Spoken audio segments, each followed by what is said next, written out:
A seguir, programa Campo Aberto.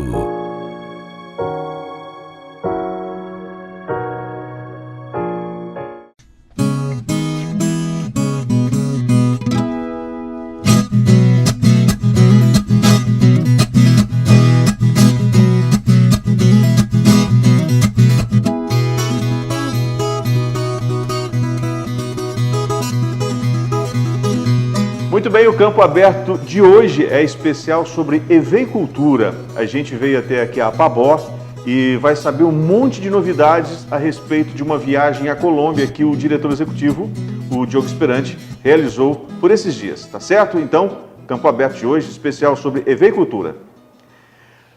O Diogo Esperante, tá aqui com a gente. Eu queria agradecer o espaço que você cedeu na sua agenda, Diogo, para falar dessa viagem que você fez até a Colômbia, né?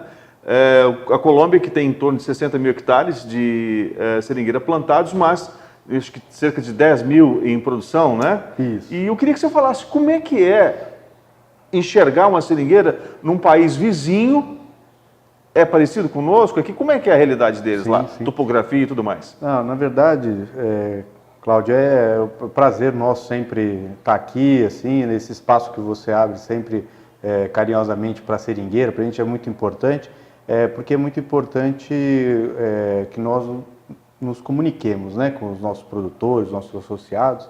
E de fato, essa viagem para a Colômbia foi muito especial. Nós fomos convidados para o Congresso colombiano, que foi agora mais ou menos 2 semanas atrás, que foi numa região que é a região de Meta.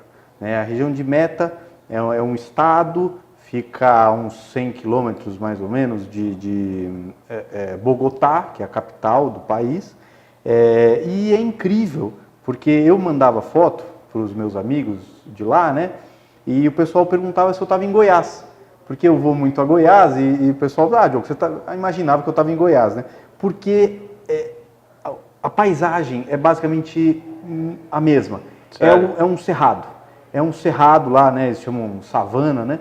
Mas é um cerrado. É como o nosso cerrado brasileiro aqui, e em todos os aspectos, né? Então a gente vê lá um potencial enorme agrícola. É uma região que tem produção de petróleo também, então já é uma região que vem se beneficiando em termos de estrutura, investimento, mas petróleo, exploração de petróleo não é para sempre. Então eles já estão preparando outras estruturas ali, arranjos econômicos, para uma vez que o petróleo também, né, deixe de ser a principal exploração econômica nessas regiões.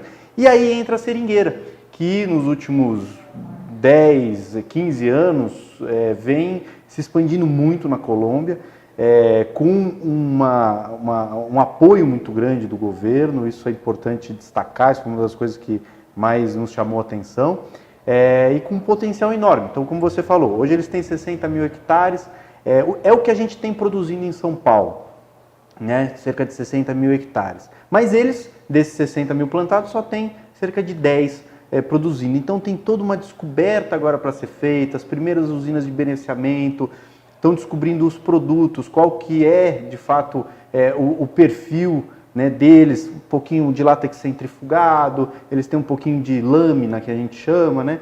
Tem a TSR20, que é o nosso GEB 10, então eles estão se descobrindo. É um momento muito contagiante, assim, é um momento muito interessante de participar, e eu acho que é uma forma da gente refletir sobre a nossa história, a nossa atuação aqui, você poder voltar no tempo e ver o cerrado brasileiro como na década de 80, com todo aquele potencial para ser explorado, e é muito contagiante. Agora, Diogo, qual que é a importância da eveicultura brasileira para o colombiano?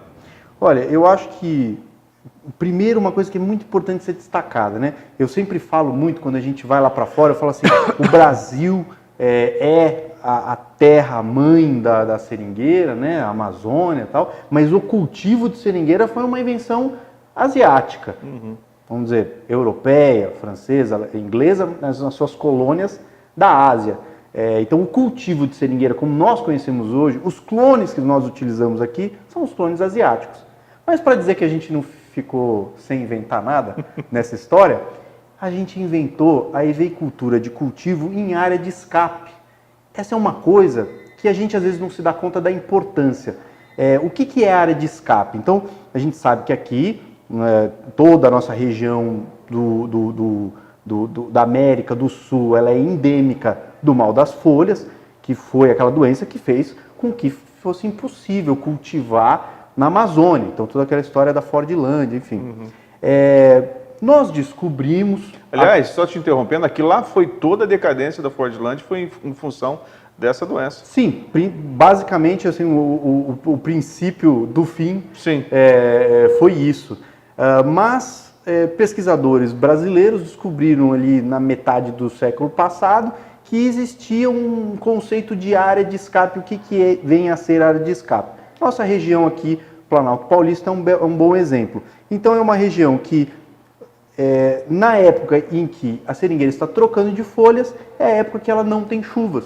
Então, apesar de você ter o microciclos, que é o agente causador do mal das folhas, você não tem o impacto do microciclos, certo? Porque na época em que a planta está suscetível a ser atacada, ou seja, mais fragilizada, não tem condição climática para que o agente, o patógeno se reproduza, se instale.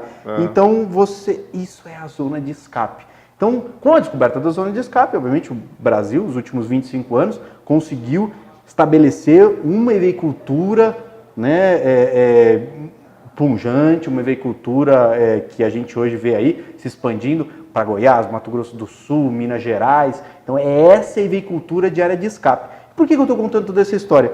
Porque muito do sucesso da Colômbia na eveicultura vem da descoberta de que a região de meta, que eu estava contando lá atrás, que eu fui visitar, é uma região de escape. Então, assim como no Brasil nós temos a nossa região de escape, aqui a Colômbia tem a sua, que é a região de meta, tem hoje por volta de 50% da área plantada de todo o país, está nessa região de meta, cidades de Vila Vicenço, Puerto Gaitán, Puerto Lopes. Então, de fato, acho que é algo que nos une, né? Primeiro, é essa questão do plantio em área de escape. Então, essa é uma primeira coisa que a gente tem uma sinergia interessante aí, nossos pesquisadores, nossos agrônomos, em trocar sobre esse assunto. E, fora isso, vamos dizer, Brasil é um dos 10 maiores consumidores de borracha do mundo.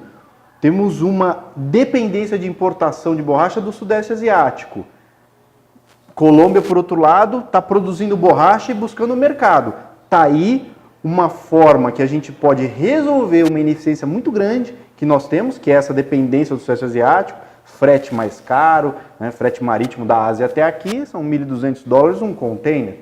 Um frete marítimo da Colômbia até o Brasil são $500 um container. Olha um ponto de ineficiência que a gente tem hoje na nossa cadeia produtiva, que pode ter um benefício aí de uma maior proximidade, talvez de uma maior interação entre Brasil e Colômbia. Ou seja, de repente cria-se um pool aí e para enfrentar a concorrência asiática nessa borracha, que é de qualidade. Falando nisso, a gente vai para o intervalo agora. No próximo bloco, eu queria saber um pouquinho do perfil do eveicultor colombiano, né?